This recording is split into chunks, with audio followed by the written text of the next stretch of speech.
Hey, how's it going, everybody? Welcome to part 3 of texturing the chest.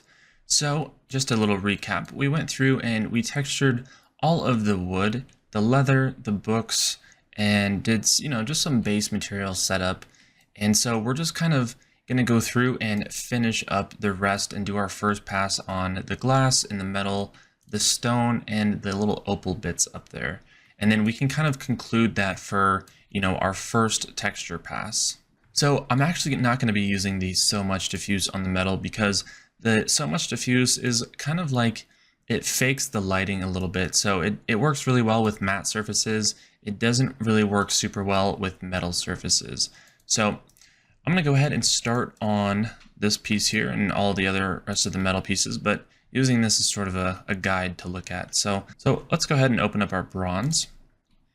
So far all we have here is just a base color.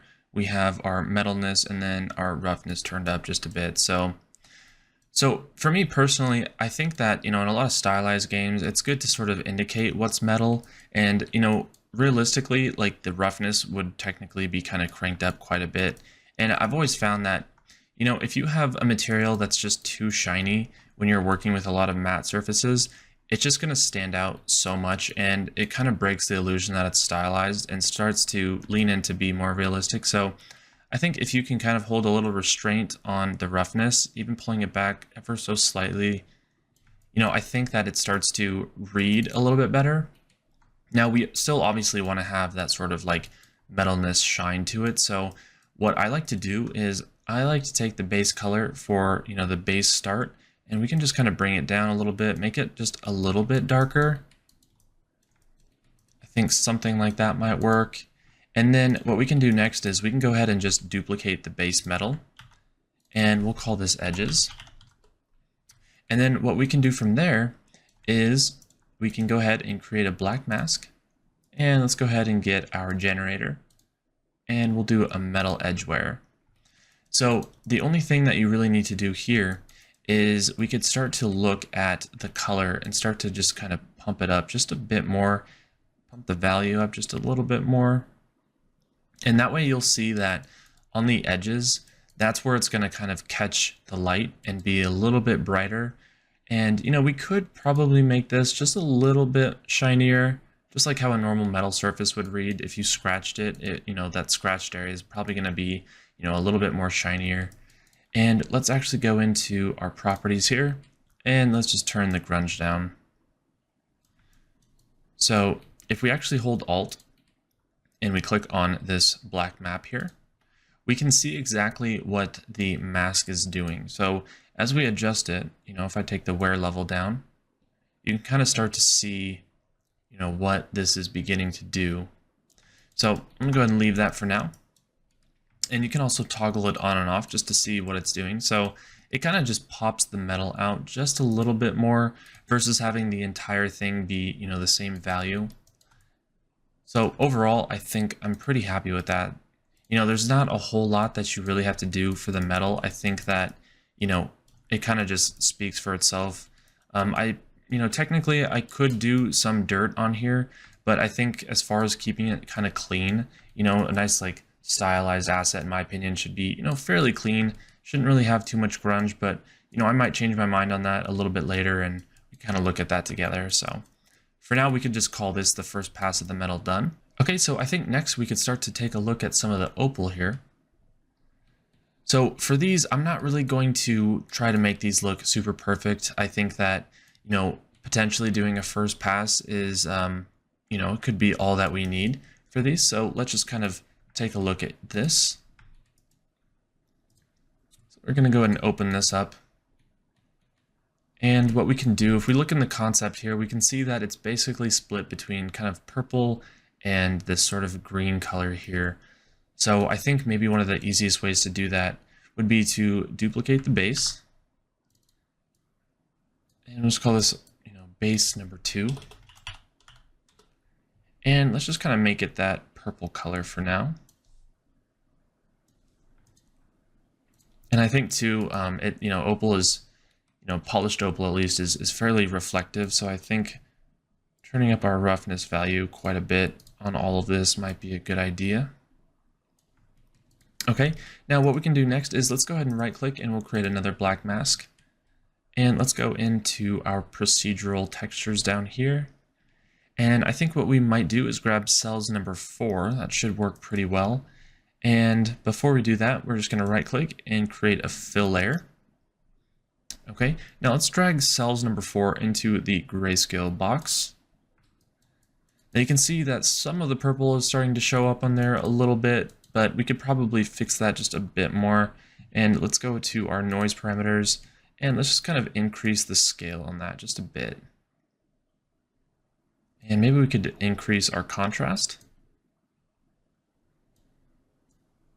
And this disorder here. And I'm kind of just looking for a nice little even split going on between all of these. And we might actually want to increase the scale just like a lot and just see what that can do. Just bringing it all the way up here.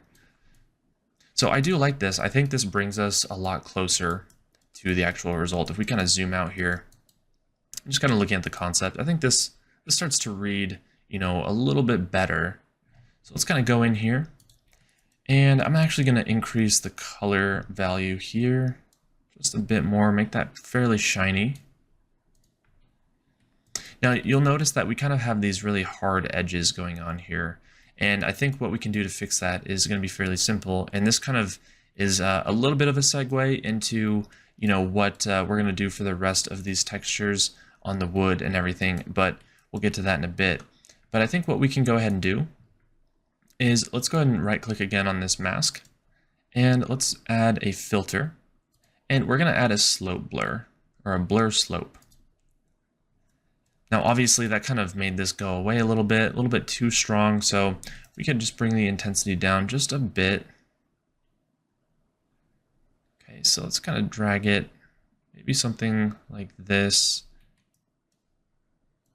Let's see if we can kind of change the position or maybe the blur a little bit. Now, because these are very small on the texture sheet, a little bit is going to go a long way as far as moving these sliders. So we don't want to move too much. And to be honest, I think this should probably do it for us, to be honest. I don't think that there's a whole lot as far as the first pass is concerned. I think this works pretty well. We could probably change the purple color. Maybe we could make the vibrance go up just a little bit in the saturation.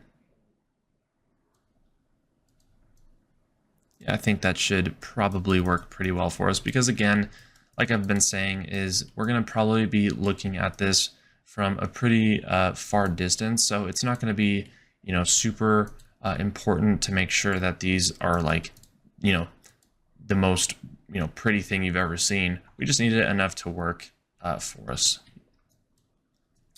Okay, so next, let's go ahead and move on to this stone right here. So kind of dip my head under the chest there. Let's take a look at this. So again, with an asset being this small, you know, you just really don't have to do too much to it because it's small. It's kind of like a, you know, sort of a secondary or even a tertiary read over the whole object. So let's just go ahead and see what we can do about that. So let's go ahead and duplicate the stone base, and we'll just call this dirt. And let's go ahead and just bring our color, drop it down just a little bit more. And then we can right click, black mask. Let's go ahead and add a generator. And let's do a dirt generator again. Okay, so that was fairly subtle. If we just kind of toggle that on and off, it's not doing a lot. So let's just kind of go and make this color a little bit, maybe a little bit more saturated, also a little bit darker.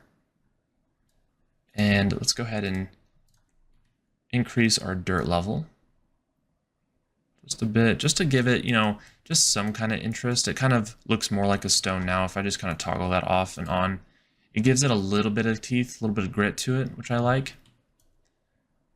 And maybe we could just increase the contrast. And I actually do need to make sure we have our mask in here.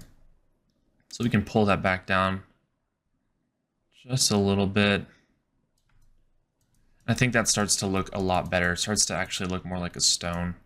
So I don't want to actually add any edgeware to this just because I think that this sort of soft look, it kind of adds more of that believable like pebble kind of stone, soft, like river stone look. So I do kind of like that. Maybe we could increase the contrast just a bit. Maybe something like that. And we can zoom out and kind of see, you know, just kind of what that looks like. I think it might be a little bit too contrasty now. Maybe a little bit too dark. Yeah, I think that should be fine. Okay, so let's do something similar that we did over on this emissive side. Let's go ahead and kind of paint in our emissive map here. And we can do that by simply duplicating this stone base here. And I'm just going to call this emissive. Okay, now let's go ahead and just add a black mask. Let's go ahead and change our color here to be a little bit more green.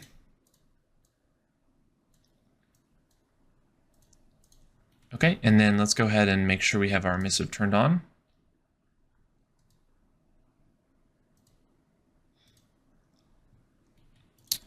All right, so let's just go ahead and we can just kind of paint this in just a little bit.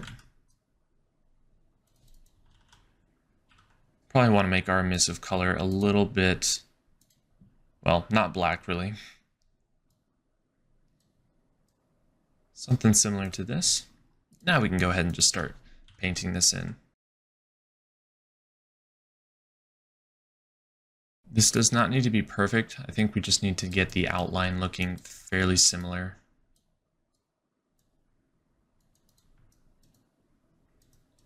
So now if we actually zoom back out, I think that's going to look really, really cool when the time comes and we can actually see that sort of glowing. I think that's going to work really, really well for us. All right, so let's open up our glass material. I think we could definitely get away with using some of the So Much diffuse on there to kind of help this a little bit. So let's go ahead and we'll just, maybe we could just grab one that's similar in color and we'll just copy this over. Now I'm going to go ahead and just take the roughness down just a bit. I initially had this up and I might put this back up, but I think for now I'm just going to drop it so I can really see, you know, what the So Much diffuse is doing. And let's just try to bring this into the same realm as the concept.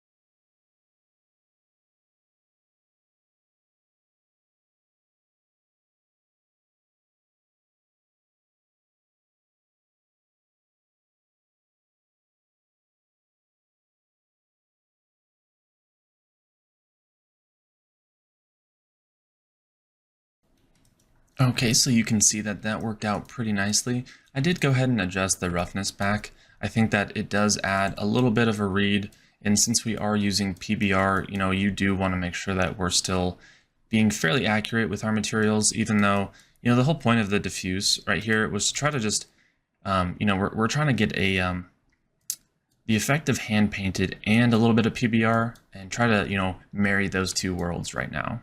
Okay, so next I'm going to go ahead and work on the corks, and I'm going to use the same methods as before.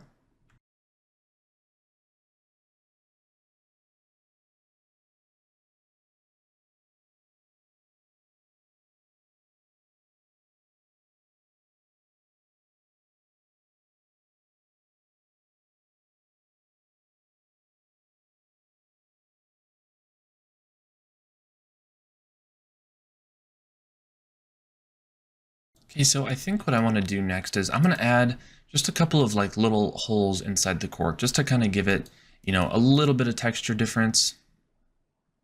So in order to do that, let's go ahead and we'll once again duplicate our base cork map. And let's go ahead and call this cork holes. All right, so let's go to our procedural textures down here. And first, let's go ahead and right click on this and we'll create a black mask. And let's go ahead and add a fill layer. Now we want to choose something that has a lot of like little variations of holes. So I think what we could probably do is we could do a black and white spots, and let's see if this will give us what we want. So let's go ahead and drag this in here. And then what we'll want to do is let's just, for the time being, we'll just turn the color something that we can see, something maybe up here. Okay. Now let's go ahead and turn our height map on. So you can kind of see this kind of starts to, look, like little cork holes. So now that we can see what it's doing, let's just take our color and we'll just turn the base color off. So let's go to our settings and let's start to look at some of our parameters. Maybe at first we could look at our balance. So we just want a few holes. We don't really want, a lot of holes like what's going on here. And we can also take a look at our disorder, and that starts to look good. I think it's a little too noisy for us. So what we could do is let's just kind of go back to our layer and let's turn the height down just a bit. There we go. So now you can kind of see it kind of catches your eye. It looks like there's a few little holes here and there, which I kind of like that. And also down here. So overall, not too bad. I think we're starting to lose a little bit of this kind of color right here, which I think happened when we were in our so much diffuse. So let's just kind of take a look at this.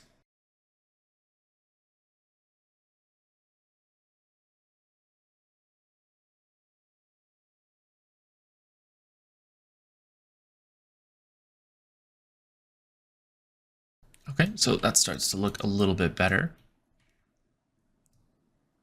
All right, so I think one of the last things that we have left is the rope. And again, with the rope, I don't think we need to use anything special. I think we could go ahead and just maybe do a couple of dirt masks on here and just kind of get that on its way, because rope should be fairly simple. Doesn't need to be complicated. So let's go ahead and adjust this base color here. We can start to pull again from the concept. And I don't mind starting a little bit darker. I think that's going to work out just fine. I think what we can do next is duplicate this, and we'll just call this dirt. And we'll add a black mask. And we're going to add the dirt generator.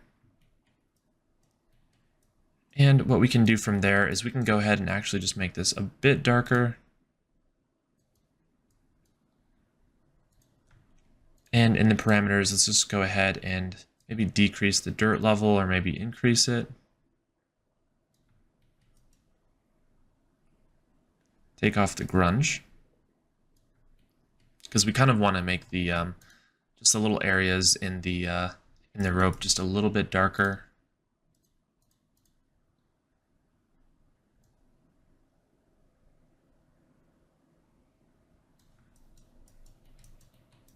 So I think that actually works pretty well. I think I'm going to just go ahead and take this color and drop it down just a little bit, like so. And then next, let's just go ahead and add our edges. Okay, so that way we get a nice little contrast of color where the areas that are kind of recessed are darker and the areas that stick out are a little bit lighter. And I think that kind of works pretty nicely for us. And I don't think we'll really need to do too much more to the rope. I think that it's pretty much good. We don't really need to go above and beyond there. All right, so that pretty much wraps up phase 1 of our texturing pass.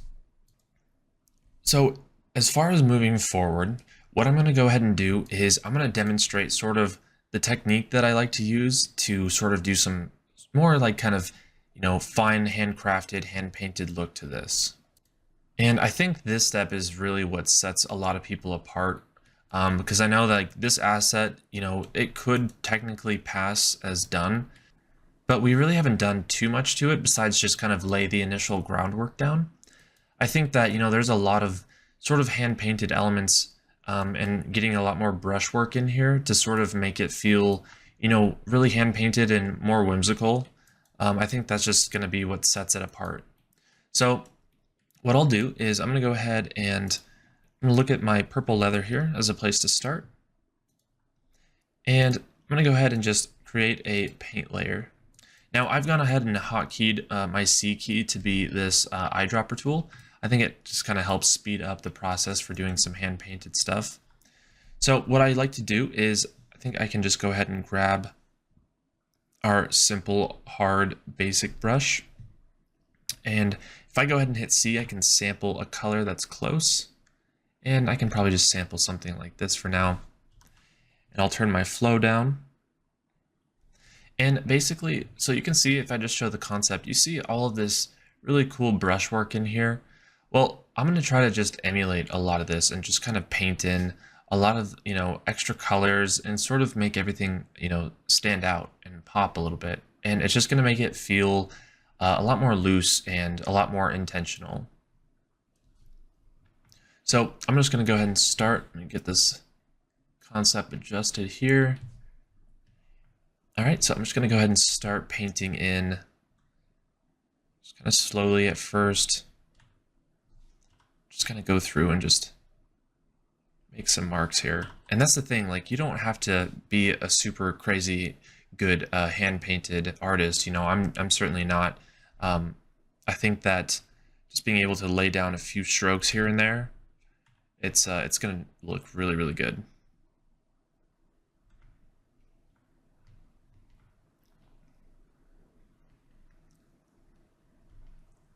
Okay, and then we can also just start to sample some of the brighter colors up here. Maybe some of like the really bright colors. Just sort of come through on these edges here.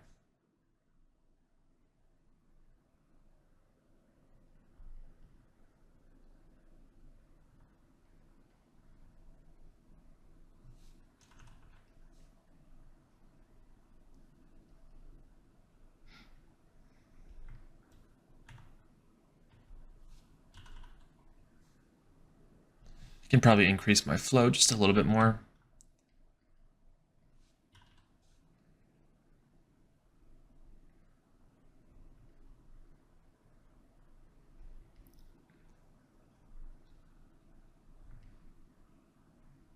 Okay, and let's say like if you're color picking and you're just not getting, like maybe you want a brighter color, you can just kind of scroll down here, and I'm just going to increase that color value a little bit more. Just start to go through and add just a little bit more highlight, introduce a little bit more color variation.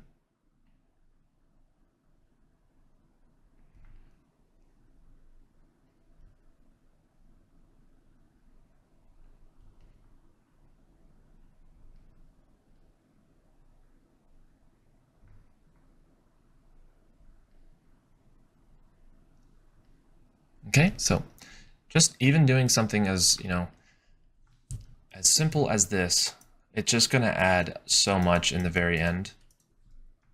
And the reason I'm using the simple round brush is just to show you that, I'm not using anything fancy, no custom brushes or anything, just whatever is native inside of Painter.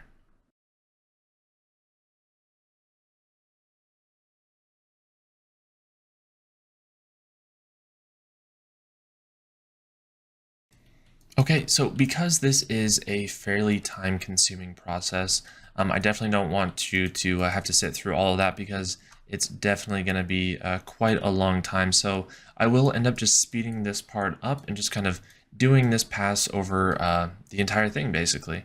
And when I come back, you'll see what we've done, and we can just kind of move on from there.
All right, so I went ahead and finished up the rest of the hand-painted stuff.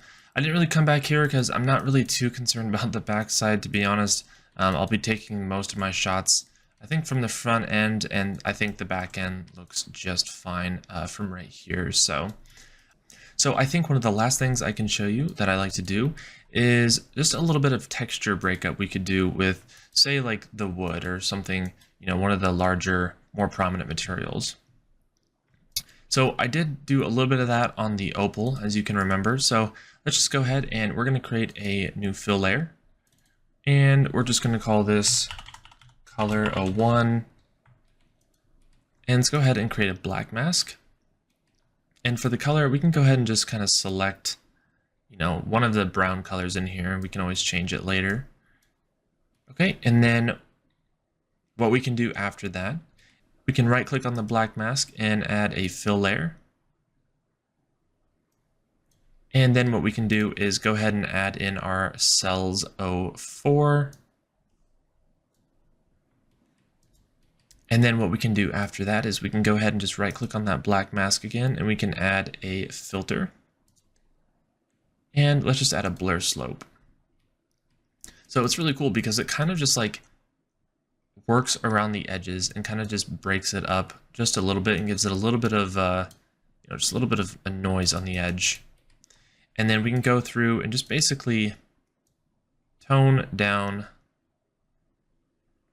tone this down just a bit. And it kind of just gives us some like free, texture variation. So if I just toggle this on and off, it is quite a lot. So we could probably just turn this down a little bit, and we could probably just change the color and the roughness.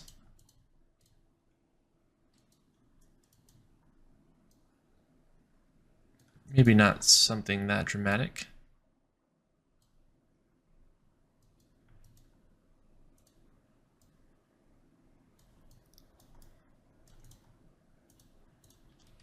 Just kind of a cool thing you could probably try to do.